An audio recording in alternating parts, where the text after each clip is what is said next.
안녕하세요. 한국사회정책연구원 선임연구위원으로 있는 변용찬입니다.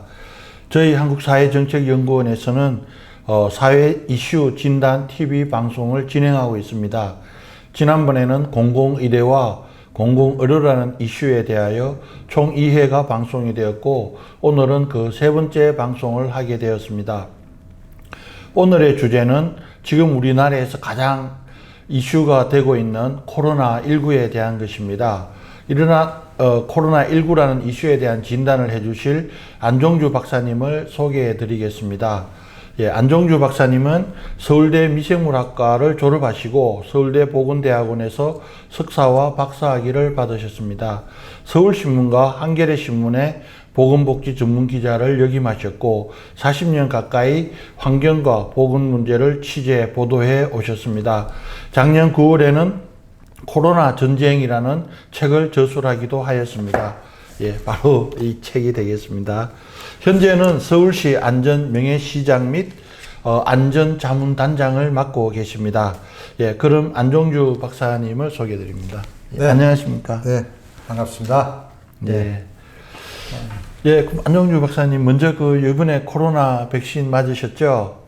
그 소감을 좀 이야기해 주시겠습니까? 2월 7일 어제, 우리 방송하는 날, 어제 아스트라제네카 백신을 동네에 가서 저희 집사람 아내하고 함께 맞았습니다. 지금 이제 방송하는 시점은 지금 이제 24시간이 조금 지났습니다. 현재는 아무런 증상 이런 것들이 없이 잘 지내고 있습니다. 근데 꼭 해열제로 타이레놀을 먹어야 된다고 하는데 꼭 먹어야 되나요? 어제 병원에 갔더니만 백신을 맞은 사람한테는 다 이 종이 쪽지 하나를 나눠줬어요. 여기 그래서 제가 찬찬히 읽어보니까 코로나19 백신 접종 시 주의사항에서 여러 가지가 있는데 그 가운데 보면 접종 부의 통증이나 이런 게 참기 힘든 통증이 있거나 38도 이상 고열이 날 때는 반드시 타이레놀정을 한 정 내지 2정을 먹어라 이렇게 돼 있어요. 그 외에도 이제 타이레놀에 관한 이야기가 많은데 이 타이레놀은 우리 대표적인 그 진통 해열제입니다. 하나의 상품 이름이에요. 성분은 아닙니다. 이제 아세트아미노펜이라는 그 해열제가 대표적인 해열제 성분인데요. 이 가운데 하나예요. 국내에는 이런 그 타이레놀이라는 상품 말고도 약 30종의 아세트아미노펜 제제, 소위 타이레놀과 같은 효과를 내는 것이 지금 약국에서 팔리고 있습니다. 그래서 우리가 타이레놀을 먹어라 이런 것은 잘못된 그런 것이고요. 병원에서 이런 걸 나눠줄 때도 절대 타이레놀 먹어라 이렇게 하면 되지 않고 이 아세트아미노펜 제제를 먹어라 이렇게 돼야 됩니다. 근데 오늘 6월 8일에 이제 약사회가 발표한 것을 보면 아세트아미노펜 제제뿐만 아니라 우리 이 아세틸살리실산 아스피린으로 많이 알려져 있죠. 이 제제라든지 이부프로펜 같은 그런 제제를 먹어도 된다 이렇게 이야기를 하고 있습니다. 그래서 혹시 타이레놀이 워낙 유명해서 그렇지만 다른 약들을 먹어도 된다. 이 타이레놀은 우리가 지금 얀센 백신을 우리나라에서 맞기 시작했는데 얀센 백신을 만드는 그 얀센 회사의 모회사인 존슨앤존슨이 만들어내는 대표적인 그런 해열 진통제 상품 이름입니다. 잘 알겠습니다. 그래서 백신의 그 부작용과 접종 후에 사망이 한 200명을 돌파했고 아직도 10명 중에 2명꼴로 접종 예약을 하지 않는데 문제가 심각한지 과거 다른 백신과 비교해서는 좀 어떻게 보시는지요? 백신을 맞고서 백신 때문에 사망했다. 그런 경우가 있을 수 있는데 매우 과거에도 보면 그렇게 매우 희귀하게 드뭅니다. 현재까지 사실 이 백신의 부작용 때문에 사망했다 이런 보고가 전 세계적으로 지금 수억 명이 백신을 맞았는데 거의 나오지가 없습니다. 단지 이제 이 백신을 맞은 것하고 그 다음에 그 후에 몇 시간 후에 혹은 또 일주일 후에 이틀 후에 이런 시간의 어떤 우연의 일치죠.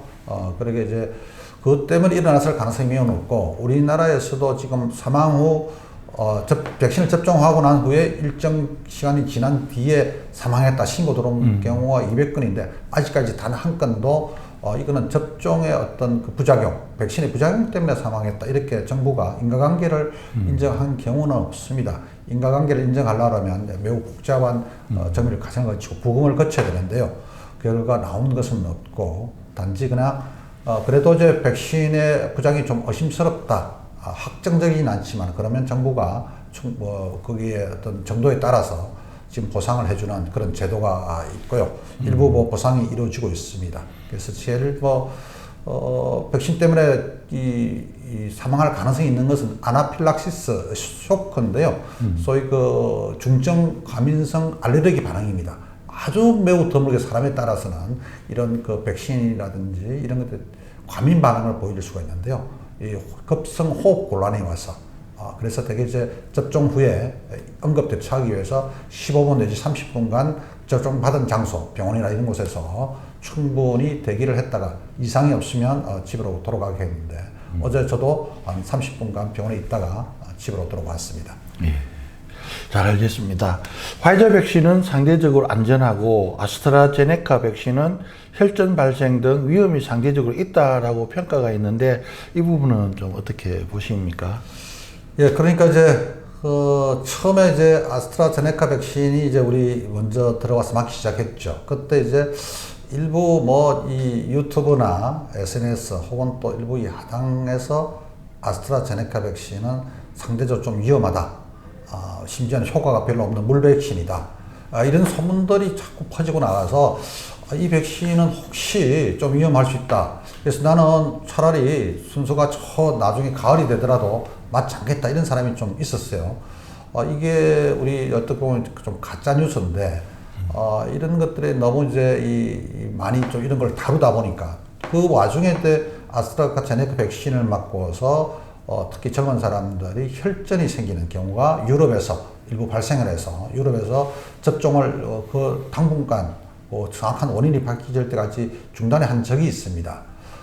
그런 것들이 이제 합쳐져 가지고 아스트라제네카 백신은 상대적으로 위험하다 이런 것이 있었는데 최근에는 이 아스트라제네카 백신에 대해서 좀 사람들이 좀 불안해하는 것이 많이 줄어들었습니다. 왜냐하면 지금 현재 아스트라제네카 백신을 맞은 사람이 우리 국내에서만 지금 166만 명이 1차 접종을 했습니다. 그런데 실제로 혈전이 발생한 거는 딱 한 건이 있어요. 한 건. 30대가 지난 4월 달에 접종을 받고서 5월 달에 이제 그것이 좀 계속해서 이 열이 나고 어떤 통증이 있고 이런 것이 잡히지 않아서 나중에 이제 정밀 검진을 해보니까 뇌에 이 정맥에 혈전이 있다는 것을 이제 발견했는데 다행히 이제 적각 혈전 용해제를 이제 집어넣어서 치료를 해서 지금은 별 문제는 없습니다. 그러니까 미국에서도 이런 혈전이 한 0.01% 정도 접종자에 이렇게 나온다 돼 있고요. 우리나라의 경우는 그보다 더 낮은 거죠. 166만 명이 맞았는데 이런 이 혈전이 생긴 것들이 이제 한 명 나왔으니까요. 예. 그래서 부작용은 염려하지 않아도 좋을 것 같습니다. 네, 잘 알겠습니다.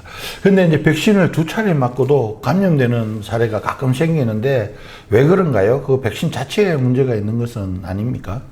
그러니까 백신을 2번씩이나 맞았으면 우리가 당연히 항체가 100% 형성될 것이다 이렇게 생각하기 쉬운데요. 되게 이제 우리가 얀센 백신은 한 번이지만은 다른 화이자나 아스트라제네카는 2번 맞고서 그리고 2주가 지난 뒤에는 이제 항체가 충분히 형성이 되는데 그런 사람이 나중에 또 코로나19에 감염됐다. 그런 사례를 우리가 1차, 2차를 다 했음에도 불구하고 그거를 뚫고서 감염이 돼서 돌파 감염 이런 표현을 쓰는데 이 경우는 사람에 따라서는 매우 이제 드물게 백신을 이 코로나 백신뿐만 아니라 다른 백신이라도 형체가 잘 형성되지 않는 특이한 그런 경우가 매우 희귀하게 있을 수 있습니다.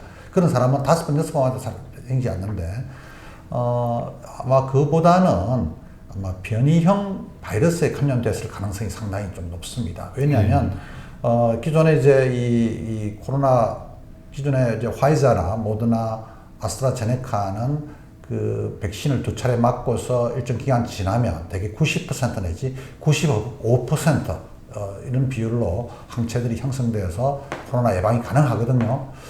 그런데 우리가 이제 지금 현재 과거에는 영국 변이형이다, 남아공 변이형이다, 뭐 인도 변이형이다, 이런 것들을 많이 했는데 지금은 이제 그 국가 이름 못 쓰게 해요. 못 쓰게 해서 알파 혹은 베타 혹은 델타, 감마형 변이형 이렇게 하는데 지금 크게 네 종류의 변이형이 있습니다. 이 변이형들은 뭐 조금씩 차이는 있습니다만은 조금 전에 말씀드린 90%나 95%의 효과가 있는 것이 아니라 그 효과가 60% 심지어 50% 떨어질 수가 있습니다. 그래서 아마 그 사람이 이 돌파 감염이 된 사람은 변이형에 감염됐을 가능성이 훨씬 더 높습니다. 근데 정확한 것은 현재 나타나지는 않지만은 그것도 매우 희귀하게 일어나는 것이기 때문에 돌파 감염이 있다고 해서 이것을 백신의 어떤 그 효능이 떨어진다 이렇게 보는 것은 힘들 것 같습니다. 예, 잘 알겠습니다. 예, 정부는 9월 달에 그 1차 접종을 끝내고 또 11월까지는 국민 가운데 70%의 그 백신 2차 접종까지 마쳐서 전 국민의 60%가 항체를 형성해서 집단 면역 목표를 달성한다는 그런 계획을 가지고 있는데 실제 그 목표를 뭐 달성할 수 있을까요? 예, 지금 속도라면 그 달성할 수 있을 것 같습니다. 문제는 백신이 이제 제때 공급이 되느냐가 중요하지. 이것을 지금 현재 하루에도 6월 7일 날 60세 이상 그 시작된 날은 하루에만 한 87만 명이 맞았거든요. 예, 그래서 우리는 그 의료 인프라가 매우 잘 돼 있고 이렇게 하기 때문에 뭐 접종자 수는 백신만 충분히 확보되면 뭐 가능합니다. 네. 지금 현재 이제 이 1차 접종 완료된 사람이 전 국민의 이제 15% 정도거든요. 아직까지는 낮습니다. 낮은데 그러나 뭐 최근에 이제 계속해서 접종률이 많이 높아지고 있고 올 상반기까지 6월 말까지 정부가 한 1,300만 명 마치겠다 이렇게 그 1차 접종 마치겠다 했는데 지난번에 이제 한미 문재인 대통령이 방미하고 난 뒤에 얀센 백신을 한 101만 명분이 새로 들어왔죠. 그 외에도 이제 미국이 최근에 이제 캐나다나 멕시코, 그다음 한국과 같은 이런 나라에 추가로 조금 더 지원하겠다 해서 정부는 아마 잘하면 그 목표를 웃도는 한 1,500만 명을 6월 말까지 마칠 수 있지 않겠냐 생각을 하고요. 또 백신에 대한 거를 직접 맞아보니까 별로 뭐 그렇게 큰 부작용이나 우려할 만한 사항이 아니다 이렇게 생각하시는 분들이 이제 많이 이제 늘어났기 때문에 앞으로 40대, 50대 이렇게 되시는 분들이 맞을 때도 오히려 더 이제 접종자가 늘어나서 충분히 이제 집단 면역 이런 부분이 오는 11월 달께 네. 달성될 가능성 상당히 높다 이렇게 보고 있습니다. 예. 자, 그럼 다음 이제 질문입니다. 네. 예. 백신을 2차 접종까지 하고 또 일정 기간이 지난 뒤, 예를 들어서 한 6개월 정도 지난 뒤에 다시 또 백신을 한 차례 더 맞아야 한다는데, 그러면 내년 상반기에 다시 접종을 받아야 하는지요? 그렇게 되면 또 영구 면역이 되나요? 예, 그게 상당히 이 관심이 우리 일반 시민뿐만 아니라 전문가, 각 나라에서 이제 촉각을 곤두세우고 있는데요. 아직까지 3차 접종을 뭐 하기로 확정한 나라는 없습니다만은 현재 미국이나 지금 2차 접종까지 한 나라에서는 그런 이야기가 벌써 돌고 있습니다. 무슨 이야기인가 하니 이제 백신을 맞고 난 뒤에 우리가 일정 기간 이게 이제 영구 면역이 되면 좋은데 어떤 백신은 한 번 맞으면 거의 영구 면역이 되는 백신이 있고요. 독감 백신 같은 경우는 한 6개월 좀 지나면 그 항체 효과가 뚝 떨어져서 다시 맞아야 됩니다. 그래서 우리는 독감 백신을 매년 맞죠. 독감 백신을 매년 맞는 이유는 그 떨어지는 것도 있고요. 또 매년 생기는 인플루엔자의 그 뭐 A형도 있고 B형도 있는데 유형들이 조금씩 바뀝니다. 그래서 그것을 대응하기 위해서 그때마다 매년 이제 제약회사가 우리가 유행하는 균주에 맞는 백신을 만들어내는데 이 지금 코로나19 바이러스는 우리가 처음 보는 바이러스고 어떤 앞으로 변화할지는 모르지만 일단은 변이형이 지금 현재 여러 변형이 있고 이런 변이형들은 백신이 일부 조금 효과가 떨어진다 이런 것까지 나왔기 때문에 네.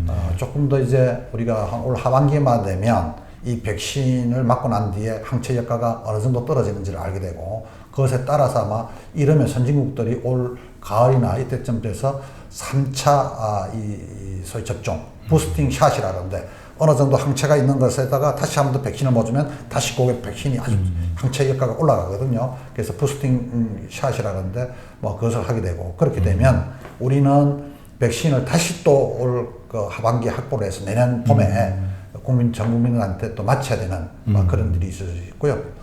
그렇게 한다고 해서 그러나 이제 후진국이나 개발도상국가들은 이제 이 백신을 많이 못 맞는 나라가 많잖아요. 그래서 거기서 일부 이제 다시 또 유행을 할 수 있고요. 아직까지 어린이나 이런 경우는 이제 백신을 못 맞는데 그런 데서 또 우리가 코로나에 감염될 수 있고 그렇기 때문에 이 코로나가 완전 종식되기는 좀 힘들지 않겠느냐 이렇게 전문가들이 보고 있습니다. 야, 그래서 이 코로나가 유행성 독감이나 뭐 일반 감기처럼 매년 일상적으로 발생할 수도 있어서 코로나와 공존하는 위드 코로나 시대에 대비해야 된다 한 주장이 이제 그런 뜻이 되겠네요. 예, 그렇습니다. 예.